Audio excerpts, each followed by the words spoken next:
بەناوی خوای گەورە سڵاوتان لەوێت بینەرانی بەڕێز 4 ڕۆژکە تەمەنی کابینەوەی حکوومەت هێرێمی کوردستان دەبێت بە 15 مانگ. ئەم شەو قسە لەسەرەوە دەکەین کابینەکە لە ماوەی 15 مانگدا چی کردووە، کابینەیەکی سەرکەوتوو یاخود شکست خواردوو بووە لە بواری ئەم کابینێ توانیوێتی چی لە ژیانی خەڵک بگۆڕێەوە لە بواری ئازادی ڕادەربرین و بڵاوکردنەوە. ئەم کابینەیە چی کردو، ئایا مەوداکانی ئازادی ڕادەربرین و بڵاوکردنەوەی بەرتەس کردوێتەوە لە بواری قاچەقچێتی خاڵە سنووریەکان و بواری نەوتیش هیچ چەنگاوێکی عملی بۆ چاکسازی لەو بوارە داناوە. بە میوانداریێک لە بەڕێزان دکتۆر کاروان حەمە ساڵح پسپۆڕی کارگەری و ئابووری لە سۆدی سەرگی هەروە لاولێرەوە مامۆستا و بەکر هەڵەدنی ناوی پەرلەمانی کوردستان تاو توی ئەم پرسە دەکەین. سەرەتا راپۆرتێک دەبین. کابینەی نوێمی حکوومەتی هەرێم لە ماوەی 15 مانگی تەمەنیدا دۆخی هەرێمی کوردستانی بەرەو خراپتر بردووە. کابینەکە لە سەرەتای دەست بەکاربوونیدا بانگەشتێکی زۆری بۆ ئەنجامدانی چاکسازی دەکرد، بەڵام دوای 15 مانگ هیچ چاکسازێکی ڕاستەقینەی لە بوارەکانی داهات و خەرجیدا نەکردووە. بە پێی وتەی بەشێک لە پەرلەمانتاران لەم کابینەیەدا گەندەڵی خاڵە سنووریەکان و قاچاقچێتی پتر بووە. مەسرور بارزانی سەرۆکی حکوومەتی هەرێم دوێنێ لە وتارەکەیدا لە پەرلەمانی کوردستان دانی بەبوونی قاچاقچێتی لە خاڵە سنووریەکاندا ناو ڕایگەیاند. لیژنەیەکیان بۆ چارەسەری کێشەکە پێکهێناوە. وتەکەی مەسرور بارزانی بۆ چارەسەرکردنی کێشەی خاڵە سنووریەکان و پێگەێنانی لیژنە لە کاتێکدایە لە مانگی سێی ئەم ساڵەوە حکوومەتی هەرێم کۆمەڵێک بڕیاری بۆ چارەسەرکردنی کێشەی خاڵە سنووریەکان دەرکردووە. تاوەکو ئێستاش هیچی لێ سەوز نەبووە. لە سەردەمی کابینەی نوێمدا هاوشەوەی کابینەکانی پێشوو دۆسیەی نەوت بە ناشەفافی ماوەتەوە و کەمتر لە 150 داهاتی نەوت بۆ وەزارەتی دارایی دەگەڕێتەوە. دوێنێ مەسرور بارزانی سەرۆکی حکوومەت لە وتارەکەیدا لە پەرلەمانی کوردستان ئاماژەی بەوەش کرد کابینەکەی هیچ بڕەپارێکی قەرز نەکردووە تا بێت باگرفت بۆ کابینەکانی داهاتوو. بە گوێرەی بە دوواداچوونەکان ئێستا کۆی قەرز و پابەندیە دارایەکانی سەرشانی حکوومەتی هەرێم بووە بە 28 ملیار و 476 میلیۆن و 765 هزار و 39 دلار. حکوومەتی هەرێمی کوردستان چەندین میلیارد دلار قەرزارە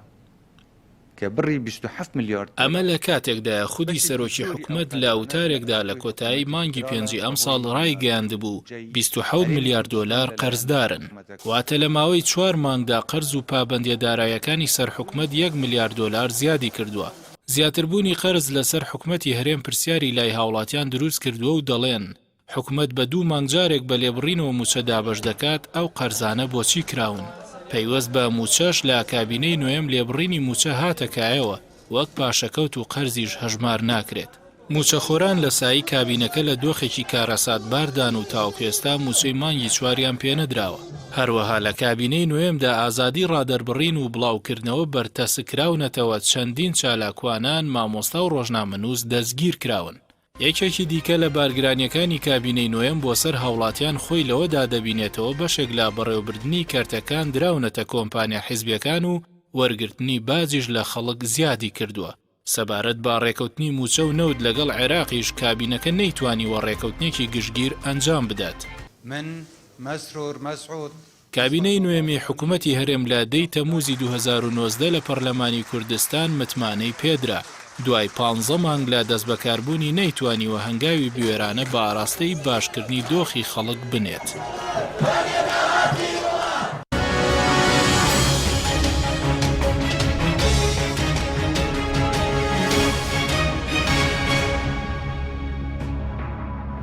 جارێکتر سڵاوتان لەبێت بینەرانی بەڕێز، سوپاس بۆ میوانەکان من کاک دکتۆر بەخێرمێگە لە بەڕێستانەوە دەست پێ بکەین.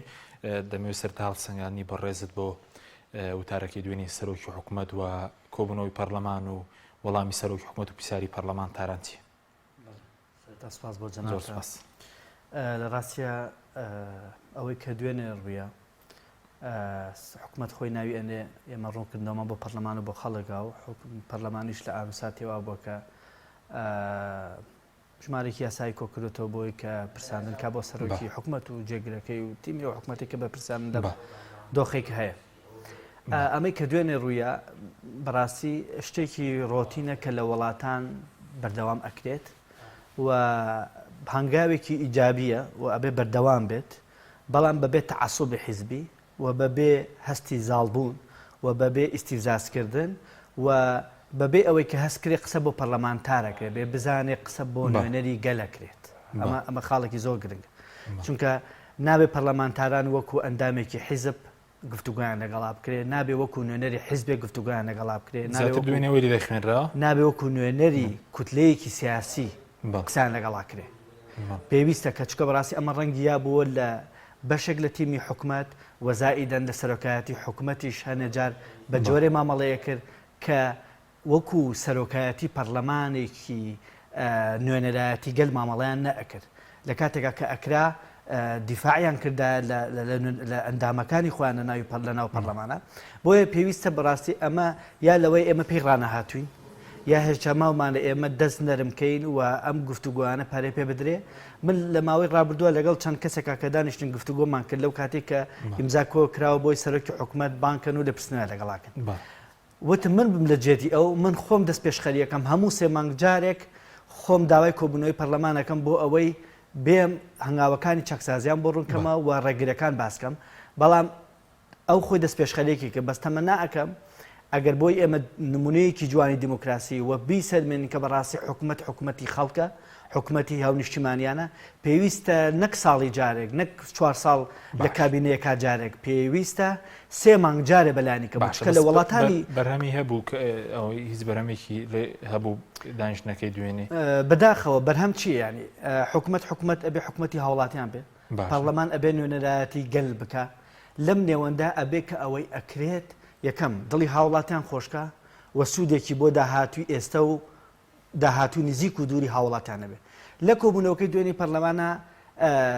ئومێد هاوڵاتیان بە قسەکانیانە و بەڕاکانیانە و ئەوەیشی کە ئێمە قسان لەگەڵاکەین ئومێدێکی وان لا دروست نەبووە لەو کۆبوونەوە کە هەستکەن ئەوەی کە بەڕاستی جێداخە دوێنێ هاوڵاتیان گویان لەوە بوو و ئێمەمانان گوێمان لەوە بوو کە قەرزەکانی ئێمە زیای کردووە لە کاتێک ئەم قەرزە ئێمە سێ ڕێگامان هەیە بۆ قەرز یا بانقینەوە دەوڵەتێکە قەرز نایە بە هەرێم لەبەرەوەی دەوڵەت نییە یانەوە تا کۆمپانیا نێوخۆیەکانە کە لە ماوەی ڕابردووە ئەو کە قەرزەی کراوە بۆ موچە پێیان دراوەتەوە چونکە پارێک لە بەغداوە هات نەدرا بە موچە و درا بە کۆمپانیەکان بە چ ڕێگەیەکی تر ئەم پارە قەرز کراوە ئەمە بۆ خۆی جارێکی تر جێگەی پرسیارە من تێبینێکی شمێر لەسەر پەرلەمانتاران بەداخەوە بەشێک لە پەرلەمانتاران کە مامۆستا ئەبوبەکرە فڵانە کۆمەڵی خەڵکی باش پرسیاری باشیان کردووە و بەڕاستی بە شێوەیەکی جەریئانە توانن نوێنەراتی گەلکەن بەڵام بەڕاستی بەشێک لە پەرلەمانتاران لەو ئاستی خۆشانە لەبوون کە لە فەیسبوک و لە هەنە شوێنە قسەکەن بۆیە یەکەم زۆر جار قسەکان قسەیەکی زانستی ورد و کاری پەرلەمانتاری نەبوو و لەگەڵیشە بە جۆرە قسەیانەکە وەک ئەوەی چاوەڕیانە کرد ڕێک 2 دقە دوای ئەوە لە سۆشیال میدیا بڵاویکەن لە کاتێکە کە ئەتوانرا باشتر خۆیان ئامادەکەن بۆ ئەو 2 سەعات کاتژمێرە کە گفتوگویان کردو لەگەڵ حکومەتە چونکە لە پەرلەمان کاتێک قسە لەگەڵ حکومەتاکەی نابێت بە زمانێک قسە بکەیتەوە بتەوێ ڕخنە بگری ئەبێ بە زمانی داتا قسەی لەگەڵاکەی بۆی هیچ ڕێگەیەکی بۆ نەهێڵیتەوە یەک نمونەت بۆ باسکەم هیچ پەرلەمانتارە پرسیاری ئەوەی نەکرد بۆچی لە مانگی سەیە حکوومەتی هەرێمی کوردستان لە فرۆشتنی بەرمیلێ $4.7 بۆ ماوەتەوە لە کاتێکە نەوت بە $62 فرۆشراوە بۆ $4 بۆ ماوەتەوە پرسیاری ڕادیکاڵی لە حکومەت نەکرا هەندێک پرسیار کرا وەک گوتم کۆمەڵێک لە پەرلەمانتان بەڵام بەڕاستی بەشێکی باش لە پەرلەمانتاران خۆیان ئامادە ژماری ئەوم پەرلەمانتارێکی خۆیان ئامادەکردن ژمارەیەکی کەم بوو کە ئەکرا بۆ جارێکی تر پەرلەمانتاران خۆیان سوود لەم کۆبوونەوەی دوێنێ وەرگرن و حکومەتیش بە هەمان شێوە پێویستە بە شێوەیەکی مامەڵەیەکی نیشتیمانی و کراوەتر قسەکارەکەی حکوومەتیش داتای تێدا بوو کە دەڵێ دەبوو پەرلەمانتانە بە زمانی داتا قسەیان کردوێ بە حکومات بە هیچ نەبێ پێیوتن چەنە قەرزارن با لەسەر ئەو قەرزە قسەیان کردایە چونکە ئەو پێش ئەوەی پەرلەمانتاران قسەکەن ئەو باسی قەرزەکەی کرد وەزائیدەن پەرلەمانتاران بەڕاستی نەهاتبوون ئەو شتانەی کە لە کابینەی حکومەتە بۆ نمونە من کەلامە نزیکی 13 بۆ 15 بەڵێن یاوە لە کابینەیە نوێە بە شێوەیەکی ئەرقام قسەیان نەکرد لەسەرەوەی کە 1 2 3 4 ئەمانەیە هەندێک لە سەرۆکی فراکسیۆنەکان بڵێ و هەندێک لە پەرلەمانتارانی توانیان هەندێک مواجهەی پرسیاری باش بکەن بەڵام پێویستی بە ئامادەسازی زیاتر بوو. سپاس دەکەم مامۆستا بەکر سپاس بۆ ئامادەبوونی بەڕێزیشت وەڵامەکانی دوێنەی سەرۆکی حکوومەت ڕوون بوون لایەوە یاخود بەدڵی پەرلەمانتاران بوون چونکە سەرەتایەوە پرسیارتان کرد دوایی وەڵامەکەتان درایەوە.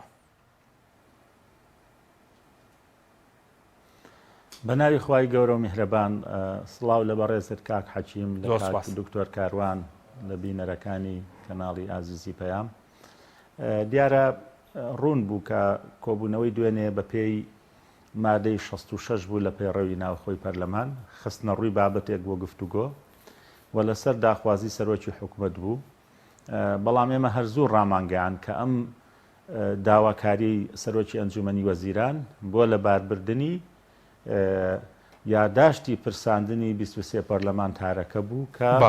ڕۆژی یەکشەمەی ڕابردوو ڕادستی سەرۆکایەتی پەرلەمان کرا. بەڵام وەک دکتۆر کاروان فەرمووی ئەمە سەرەتایە کە لە پەیوەندی نێوان پەرلەمان و حکوومەت دوای ساڵێک و 3 مانگ لە دەست بەکاربوونی کابینەی نۆهەم ئەمە حکوومەت بە ئەچی سەرشانی خۆی هەڵسا سەبارەت بە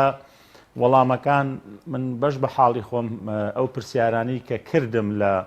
سەرۆکی حکوومەت وەڵامم دەست نەکەوتەوە، وەڵامی بڕوا پێهێنەر، وەڵامی ڕوون. بۆ نمونە یەکێ لەو پرسیارانی کە من ئاراستەم کرد کە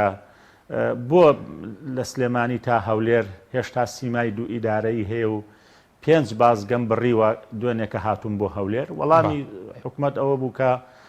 سەرۆکی حکوومەت خۆزگە ئەوە نەبوایە و با هەوڵ بین و بەڵامە بێ واقعی بین و کاتی زیاترمان لە بەردەست بێت. لە کاتێکە ئەو بەڕێزە پێش سەرۆکی حکوومەت نزیکەی 8 ساڵ سەرۆکی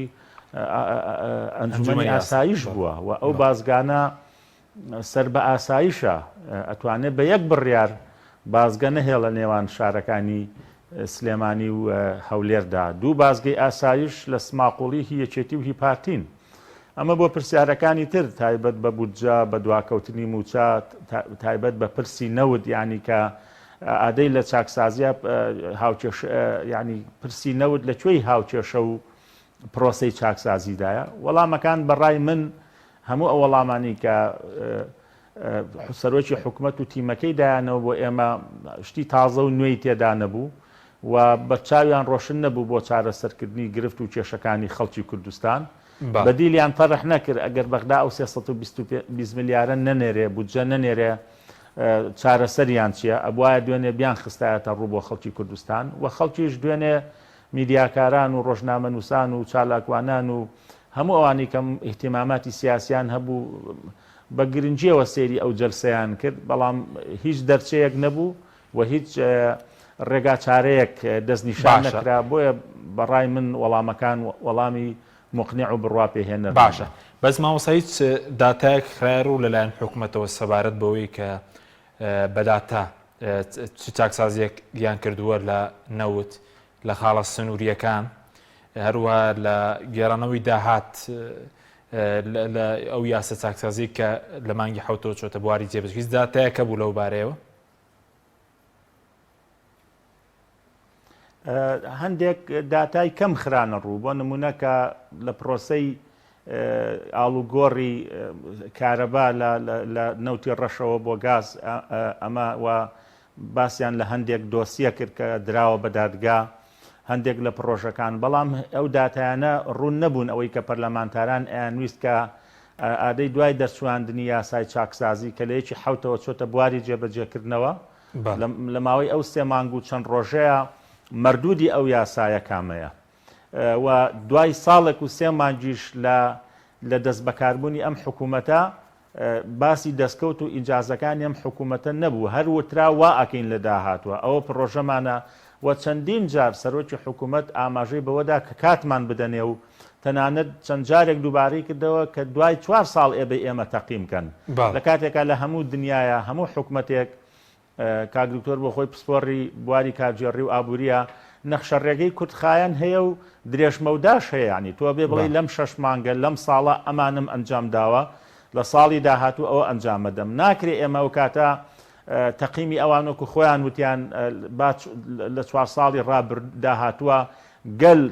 هەڵمام سەنگێنێ گەلەی کە لە 1965 بەهۆی سیاسەتی ئەم دەسەڵاتەوە متوانێت بە پرۆسی هەڵبژاردن نەماوە. ئەو پرۆسی هەڵبژاردنش کە ئەنجامەدرێ پڕە لە ساختەکاری و بەلا ڕێدابردن کەواتە نەخێر ئەبێ ئەو تەقیمە ئێستا نوێنەرانی گەل بیکە پەرلەمانی کوردستان بیکە بەڵام پەرلەمانی کوردستان وەکو دکتۆر کاروان ئاماژەی پێدا بەداخەوە لە ئاستی ئەو مەهامەیان نییە باش کە بەشی دووەمی ئەرچی پەرلەمانی کوردستان کە چاودێریکردنی حکوومەتەوەکو خۆی جێبەجێ بکات. باشە بەس مامۆستا تەقیمی تۆ ئەگەر بۆ ساڵێک و سێ مانگ بڵین 15 مانگ بە کابینێکی سەرکەوتو یاخۆ شکست خواردوو دەیبینی؟ من دوێنێ خستمە ڕوو بۆ سەرۆکی حکوومەت وتم ڕاستە هەموو ئۆباڵەکان لە ئەستۆی ئەم کابینێنیە کە ساڵێک و سێ مانگە دەست بەکار بووە. ئەم کێشانەی ئێستا کەڵەکەبووی 28 ساڵ لە حکومڕانیە، بەڵام وەک دوێنێ ژوتم گرفتەکە لەوەدایە بە هەمان نەفەس، بە هەمان عەقڵیەت، بە هەمان میتۆد و مەنهەج حکومڕانی ئەکرێ و دەرکەوت دەرسمان لە هەڵەکانی ڕابردوو وەرنەگرتووە، بەڵکو لە هەندێک ڕۆ خراپتر بووە وەکو کە خستمە ڕوو تەنها لە ماوەی تەمەنی ئەم کابینەیەدا 305 ڕۆژنامەنووس دەستگیر کراون و لایەزال هەندێک ڕۆژنامەنووس لە دهۆک هەندێک چالاکوان و مامۆستا و خۆپیشاندەر تەنانەت تیانە هەیە وەک مامۆستا بەدەل بەرواری لەسەر ئەوەی کە نیەتی هەبووە خۆپیشاندام بکە، دوو جار نیەتی هەبووە بڕا بەشداری خۆپیشاندام بکە، خواستی بەشداری لەسەر ئەم خواستە لەسەر ئەم نیەتە ئێستا لە کونجی زیندان تون کراوە. کەواتە ئەتوانم بەڵام لەم ساڵ و سێ مانگە ئەم حکوومەتە لە هەندێک ڕۆ پاشەکشەی کرد وەکو دوێنێ ناومان لێ ناکە کابینەی سەرکوتکردنی ئازادیەکان. باڵێ بەس سەبارەت بە ئەوەی کەوتە دەمە بۆ لە باربردننی لە ئەو پرسانەیە کە وەکو 23 پارلەمانتار دەستان پێ کردووە، بۆچی لە ناوبردنی ئەو بۆ لە ناوبردنیەوەیە؟ ئایا پرۆسەکەی دواتر ناکرێ؟ لەبەرەوە ڕوون بوو کاک حەکیمیانی ئەم خواستەی سەرۆکی حکوومەت کەی بووە پێش 12 سەعات لە پێشکەشکردنی یاهداشتی 23 پەرلەمانتارەکە، واتە لە شەوی شەممە لەسەر یەکشەممە هی هەفتەی ڕابردوو کاتێک ئێمە بۆ سەعات دەی بەیانی سەرۆک فراکسیۆنەکانی ئەو چوار لایەنە ئەو پۆستوێنەوە و پەرلەمانتارە سەربەخۆکان یاداشتەکان لە کۆنگرێکی ڕۆژنامەوانی ڕاگەیان پێش 12 سەعات ئەسڵەن کە زانیان واژۆکان کۆبوونەتەوە ئەگەر بێت و ئەو تاقەواژۆی کە عەلی حەمە ساڵح نەبووە لەوانەیە ئەم دانیشتەی دوێنێ هەر نەکرایە، بەڵام کە زانیان 23 واژۆکە تەکمیلە بووە ئەو کاتە یەکسەر حکوومەت داوای تەڵەبی ئەم دانیشتەی کرد، هەرچەندە ئەو دانیشتنەوەکو ئێمە پێمان وایە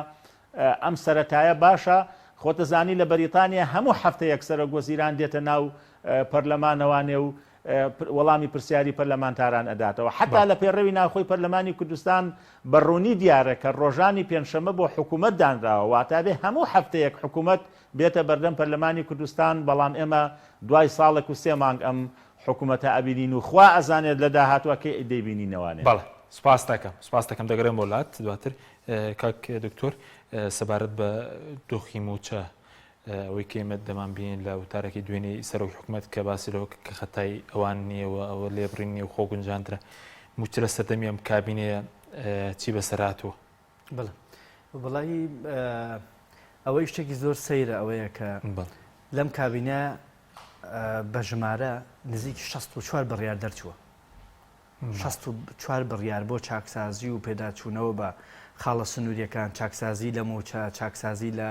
خانەنشینی، چاکسازی لە بە ئەلکترۆنکردنی حکوومەت، چاکسازی لە بەخشینی گومەرگەکان کە پێدا بچنەوە، چاکسازی لە یاسای وەبەرهێنان، ڕێخستنەوەی داهاتی نەوت، هەموو ئەم شتانە بڕیاری بۆ دەرچوو. تاکە بڕیارێکە لە کۆتایی هەموو ئەو بڕیارانە دەرچوو لە پێش هەموویان و جێبەجێ کرا لێبڕینی موچەوە. ئەمە پێمانەوترێ پێمانەڵە ئەو شتانێک کە لە قازانجی هاوڵاتیانە هیچی دەستی بۆ نەبراوە، تاکە بڕیارێکە لە دوای هەموویەوە دەرچەوە بەڵام لە پێش هەموویەوە جێبەجێ کراوە لێبڕینی موچەیە کە جێبەجێ کراوە بەسەر هاوڵاتیانە، بۆ لەبەر ئەوەی ئەمە نوێنەیەکمان پێڵە کە ئایا گومان دروستەکە ئایا حکوومەتی هاوڵاتیە یا حکوومەتی ئەو کۆمپانیانەیە کە حیزب ناتوانە دەستیان بۆ بەدێ. کاک حاکیم با من شتێکت پێ بڵام، کۆمپانیای با ناوەکان بڵێن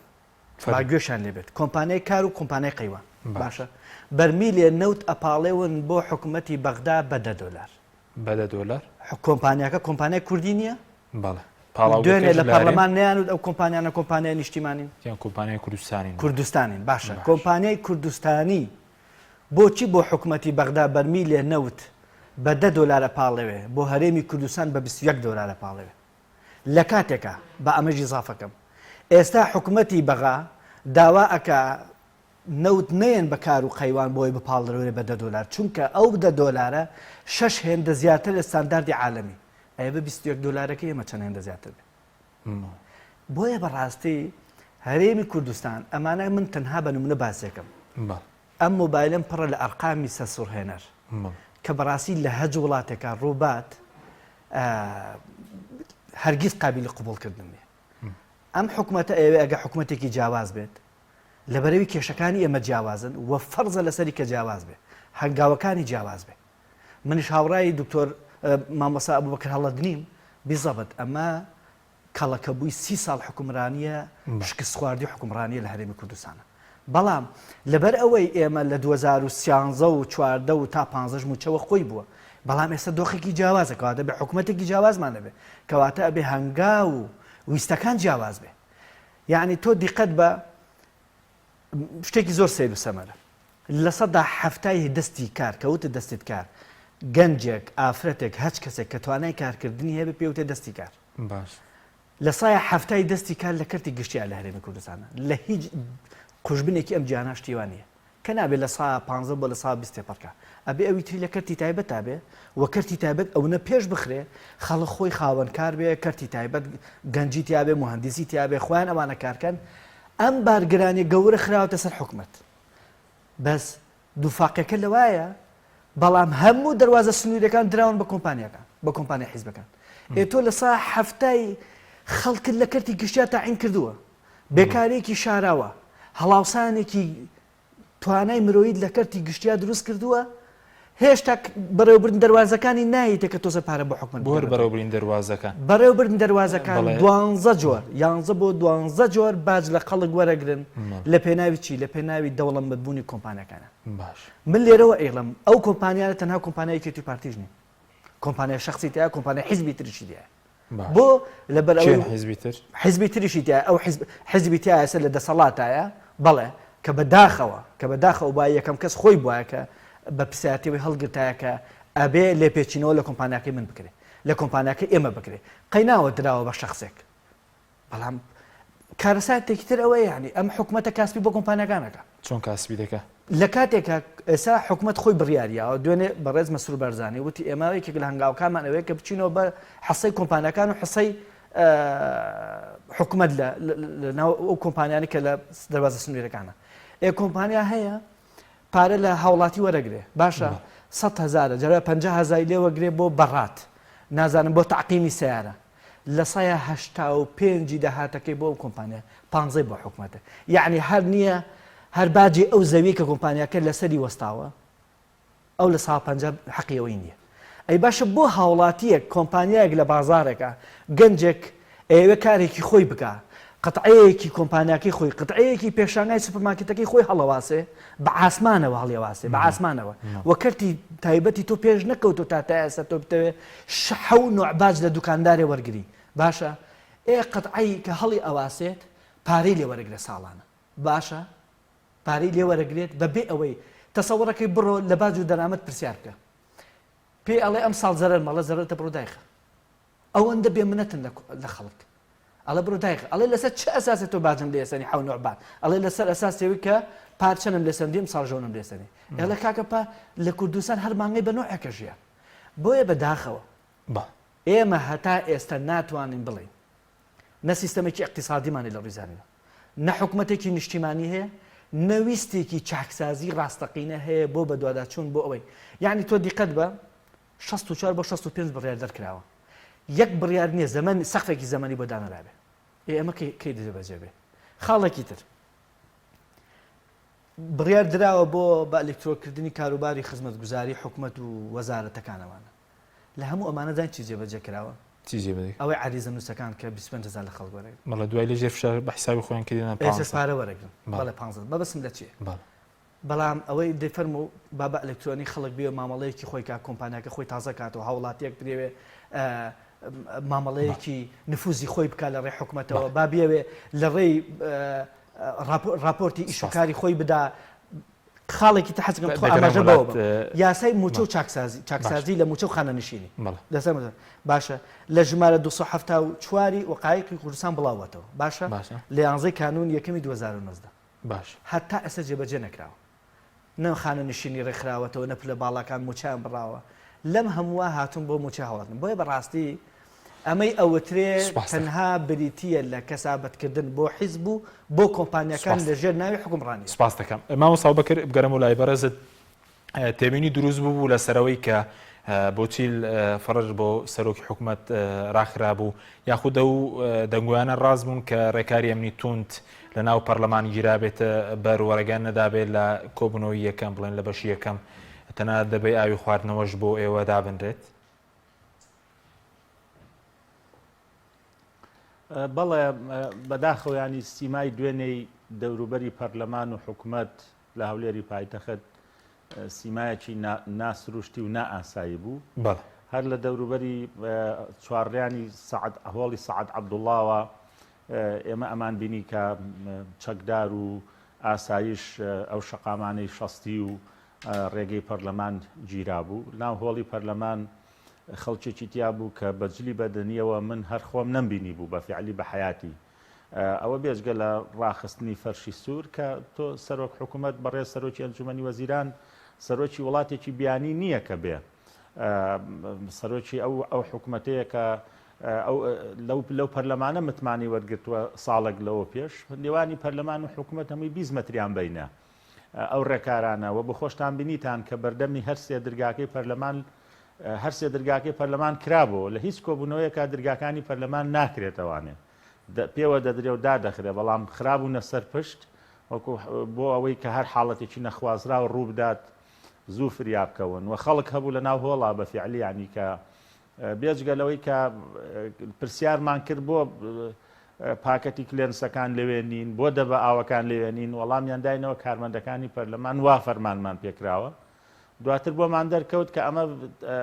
حەزەر و ترسی ئەوە هەبووە کە ئەمانە بەکار بهێنرێن بۆ بەرامبەر بەو تیمەی کە هاتوون کە لە کاتێکانی ئەم ترس و لەرزوو ئەوەی نەدەویست و هەموو 111 ئەندام پەرلەمانە بەڕێزەکە بای ئەوە لە ئەتەکێت و عرف و ئەخلاق و ڕەفتاریان تایە کە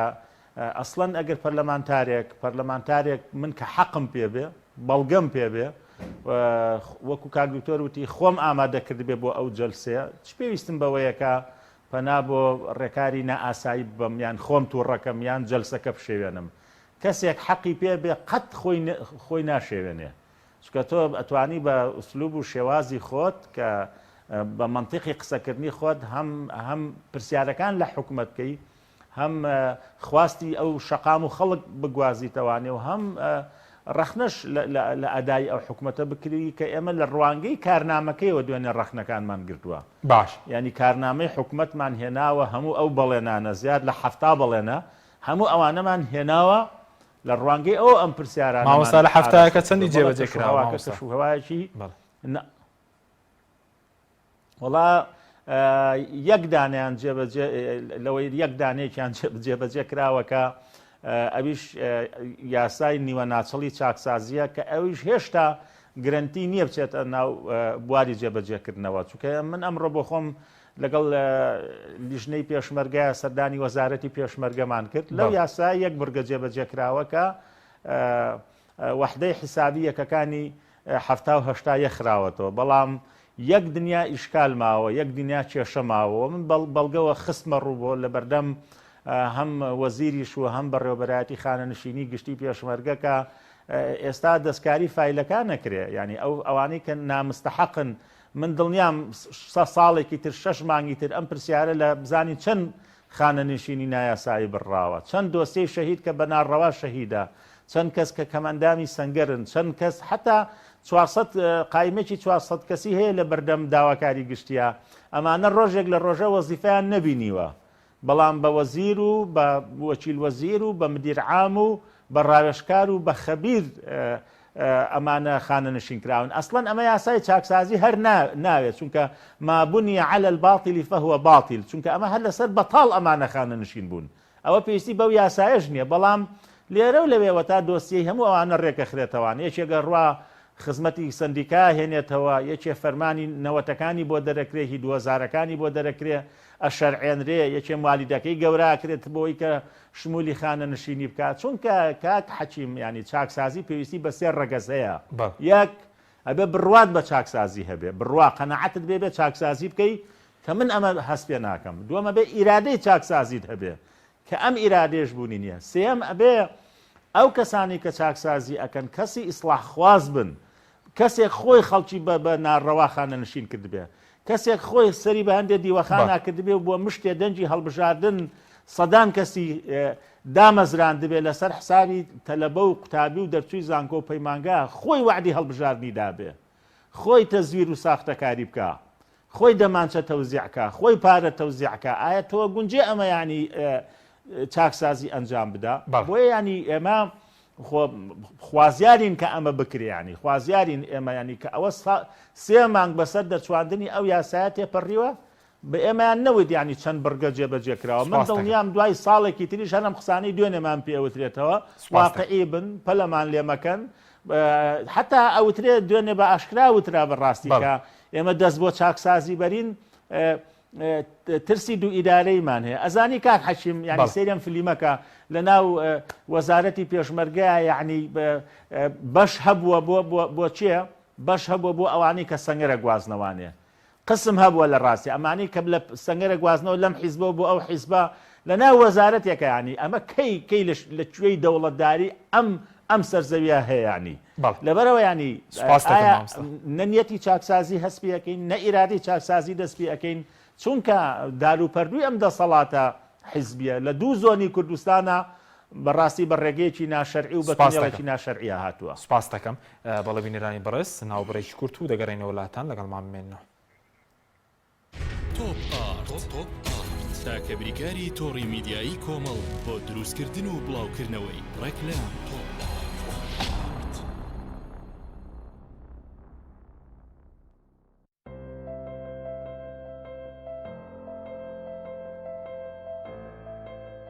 چونکە شیر لە ژیانی هەموماندا گرنگی خۆی هەیە من باشترین شیرم بۆ خێزانەکەم هەڵبژاردووە هەموو کات شیری ئاڵتونسا بە منداڵەکانم دەدەم بۆ ئەوەی مێشتێکی چالاک و داهێنەرانی هەبێت من بە شیری ئاڵتونسا کێک و شیرینی دروست دەکەم شیری ئاڵتونسا ڕۆڵێکی گرنگی لە خێزانی ئێمەدا هەیە 100% سروشتی تامێکی نایە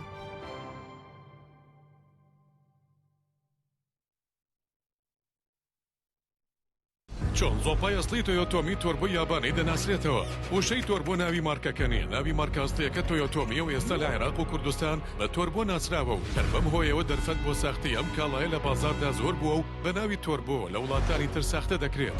بۆیە پێتان ڕادەگەیەنین کە تەنها وشەی تۆیۆتۆمی مارکە ئەسڵیەکەیە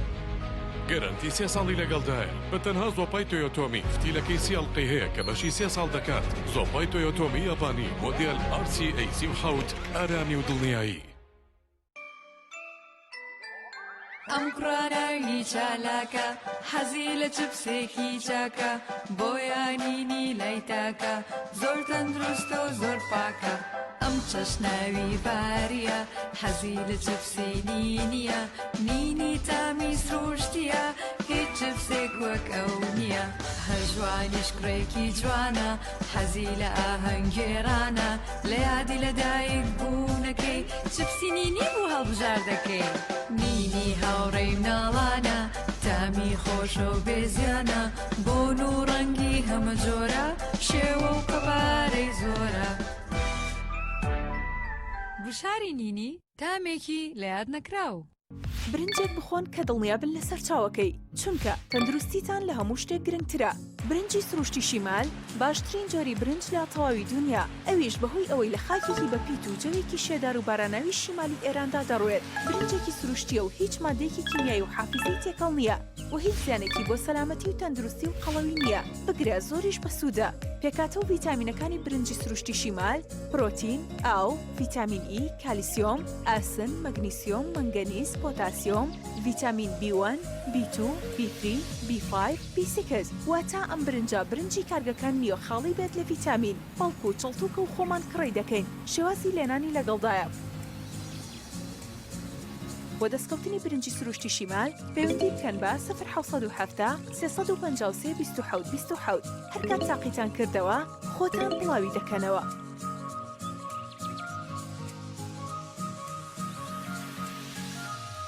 تۆپ ئارت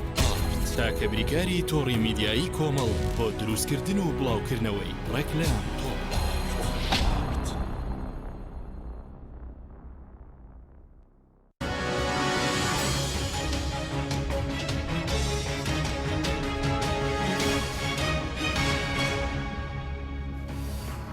جارێکتر سڵاوتان لەبێت بینەرانی بەڕێز کاک دکتۆر گەرەمەولای بەڕێزت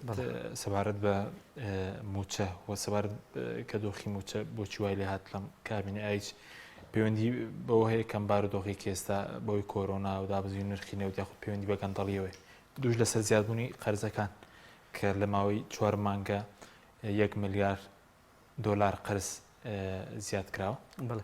خۆی لە ڕاستی ئەم دۆخی کە ڕوویا بەسەر موچە خۆران و مافەدارایەکانی هاوڵاتیان شتێک نییە ئەمەی کە ڕوئەیات دەرەنجامە دەرەنجامی عقلەتێکی سیستەماتیکی و عقلەتێکی حیزبی بۆ بەڕێوەبردننی حکومەت ئەمەی لێکەوتێتەوە ئەمەی کە ئەیبینین دەرەنجامە لەبەر ئەوەی کە بەداخەوە من لە شوێک تریش ئاماژەم پێیاوە لە ساڵی 1970ەوە بەرپرسی حیزبی هەبوو بەرپرسی حیزبی هەر بۆ معلومات دەسەر لە ناوێکی دوی پارتیشانیە لە سەڵاتداریشە بە تەنها خۆی نزیک بە 10,000 بۆ 11,000 کەسی تعین کردو بەس خۆی بە تەنها خۆی لە ماوەی چەند ساڵێکە هەر فریاکەوتۆ لیستیاوە و فریاکەوتۆ لیستیاوە ئەمە لە نەوەیەکەوە ئەمە ئاوەڕژاوە خەڵکێکی زۆر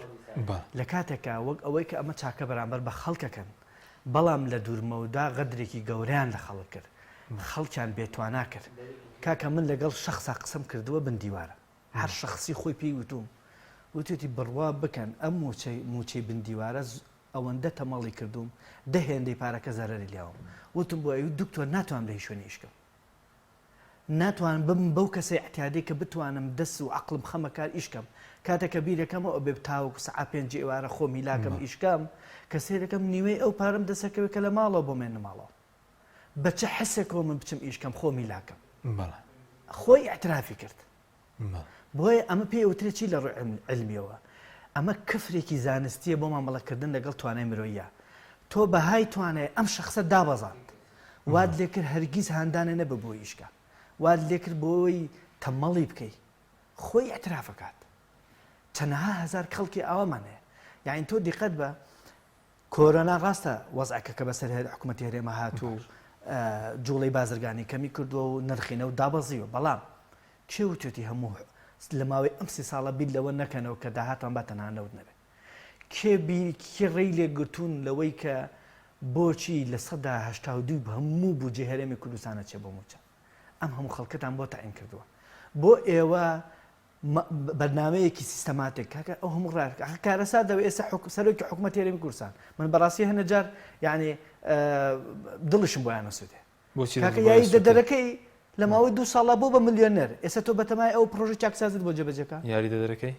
یعنی تۆ بەتەمای یاری دەدەرێکە لە ماوەی ساڵێک 2 ساڵە بوو بێ بە ملیۆنەر بەهۆی ئەم وەزعەوە ئێستا ئامادەی هاوکاری سەرۆکی حکوومەت ئەبێ بۆ ئەوەی یاسا چاکسازی جێبەجێ بێت بۆی بەڕاستی هەنێ شتەیە واقعی ئەگەر سەیری بکەین ئەم دۆخە بە جۆرێکە من لە هەنێ لە وتارێک ئاماژەم پێ کردووە ئێمە وڵاتێک من نین سیستەمێکی اقتصادی ئیداری حکومڕانی مۆدێرنمان هەبێ کە بڵین کاکە خەلەلەکە لەوێ با چایکن خەلەلەکە لەوێ با چایکن ئەمە قاتماغی 30 ساڵ لە شکستی حکومڕانیە لە نەزانینی حکومڕانیە لە بوونی عقلەتێکی حیزبێ بۆ مامەڵەکردن لەگەڵ چییە لەگەڵ پارە لەگەڵ سەرچاوی سروشتی لەگەڵ سەرچاوی مرۆیی لەگەڵ خودی حکومت بۆیە ئێستا کە ئەبینین گەندەڵی بەشبەش کراوە دابش کراوە بەسەر ئەحزابەکانە بەسەر شخص کاکە ئەندامی مەکتەبی سیاسی هەڵساوەتۆ لە کۆبوونەوە وتێتی بەندیواری من ببڕن کۆنگرێ ڕۆژنامەنویستان لەسەر بەستم ئێکەواتە ئەم وەزعی کە هەیە پێویستی بە لێک تێگەیشتنێک و زەمینە سازیکی سیاسی هەیە لە نێوان پێکێنەرانی حکومەت و هەموو ئەوانەی کە لە دەرەوەی حکومەتن ئەبێ دانوستان کرێت لەسەر ئەو بەشەکەندەڵی کە دابش کراوە بەسەر حیزابەکانە و گۆڕانکاریکی جەزری بکرێت چونکە بەڕاستی ئەم دۆخە بەم جۆرە بەردەوام نابێت. بەڵێ دواتر لە سەر ڕێکەوتنە سیاسەکەی و قەرزەکانی قسەی زیاتر دەکەین. مامۆستا بەکر سەبارەت بە مەسەلەی موچە دوێنێ هیچ بەڵێنێک بێەوە درا دۆخی موچە چاک دەکرێت چی بەسەر دێت سەرنجی چی بوو لەسەرەوەی کە بڵێن حکومەت پێی ناخۆش بوو کەەوە بڵێن لێ بڕین دایان وەمە خۆ گونجاندنە و خەتایەوانیش نییە.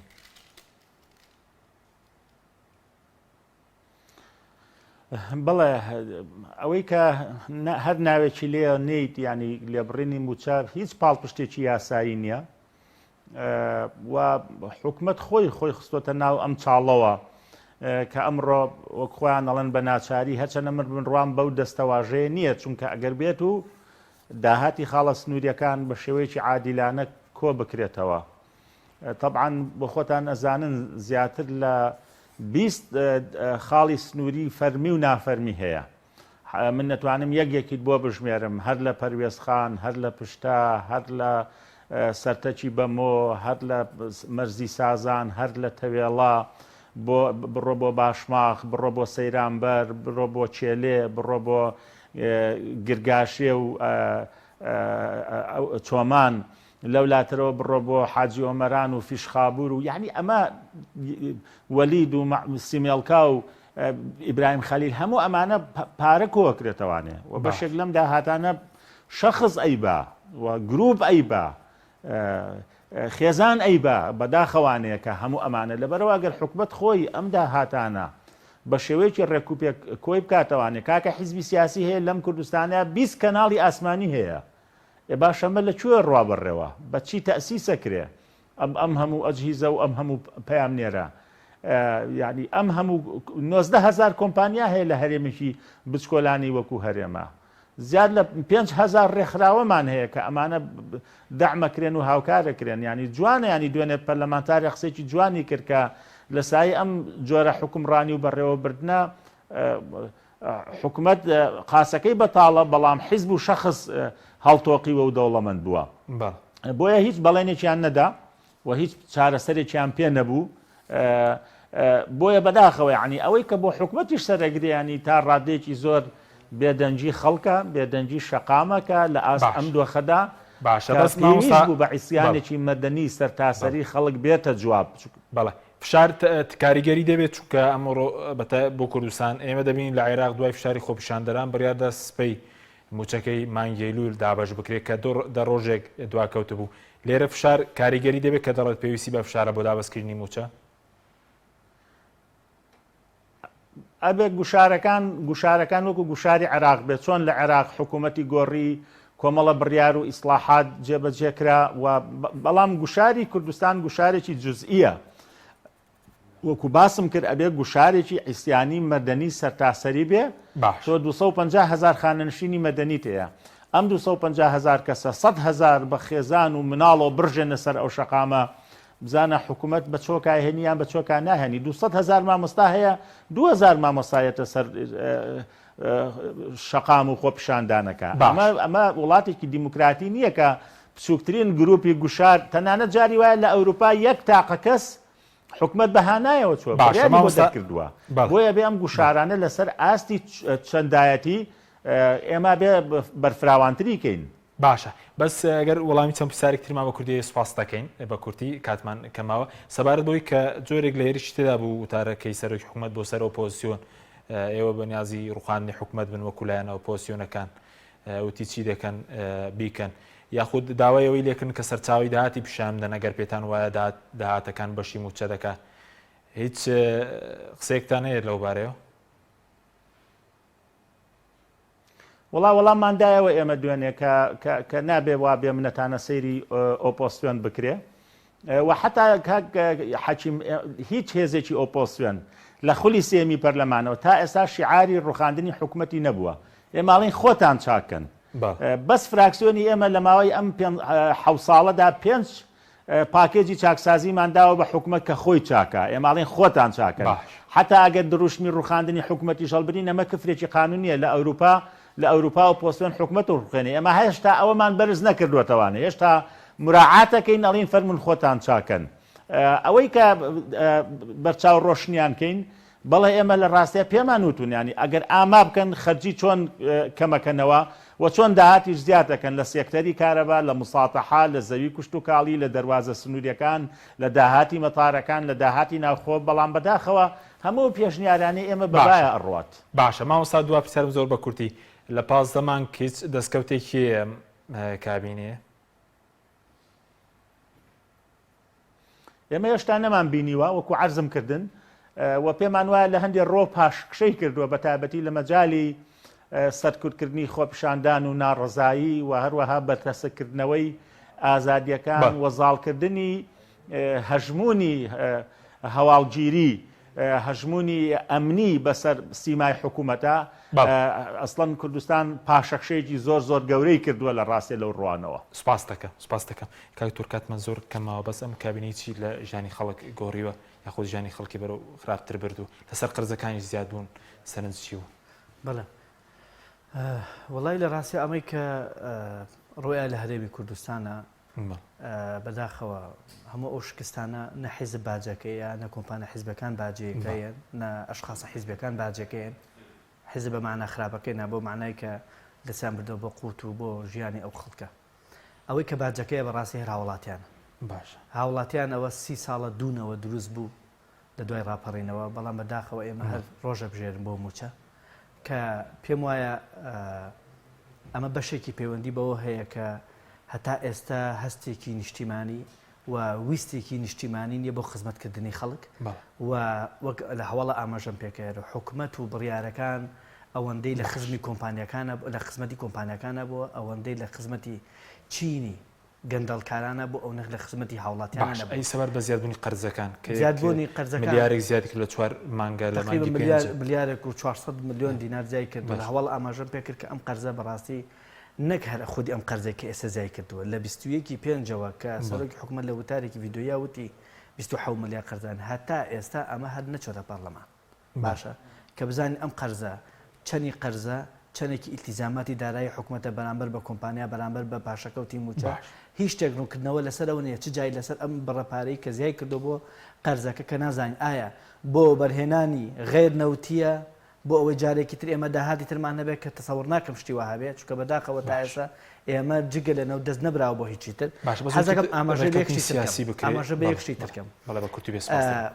ئەوەی کە گرنگە بەڕاستی لە هەرێمی کوردستانە سەرجەم سێکتەرەکان پێویستی بە چاکسازیە باشە من لێرەوە پێشنیارەکەم بۆ سەرۆکی حکوومەت پێشنیارەکەم بە سەرۆکمەت ئەوەی کە بۆ ئەوان گرنگە مێژووە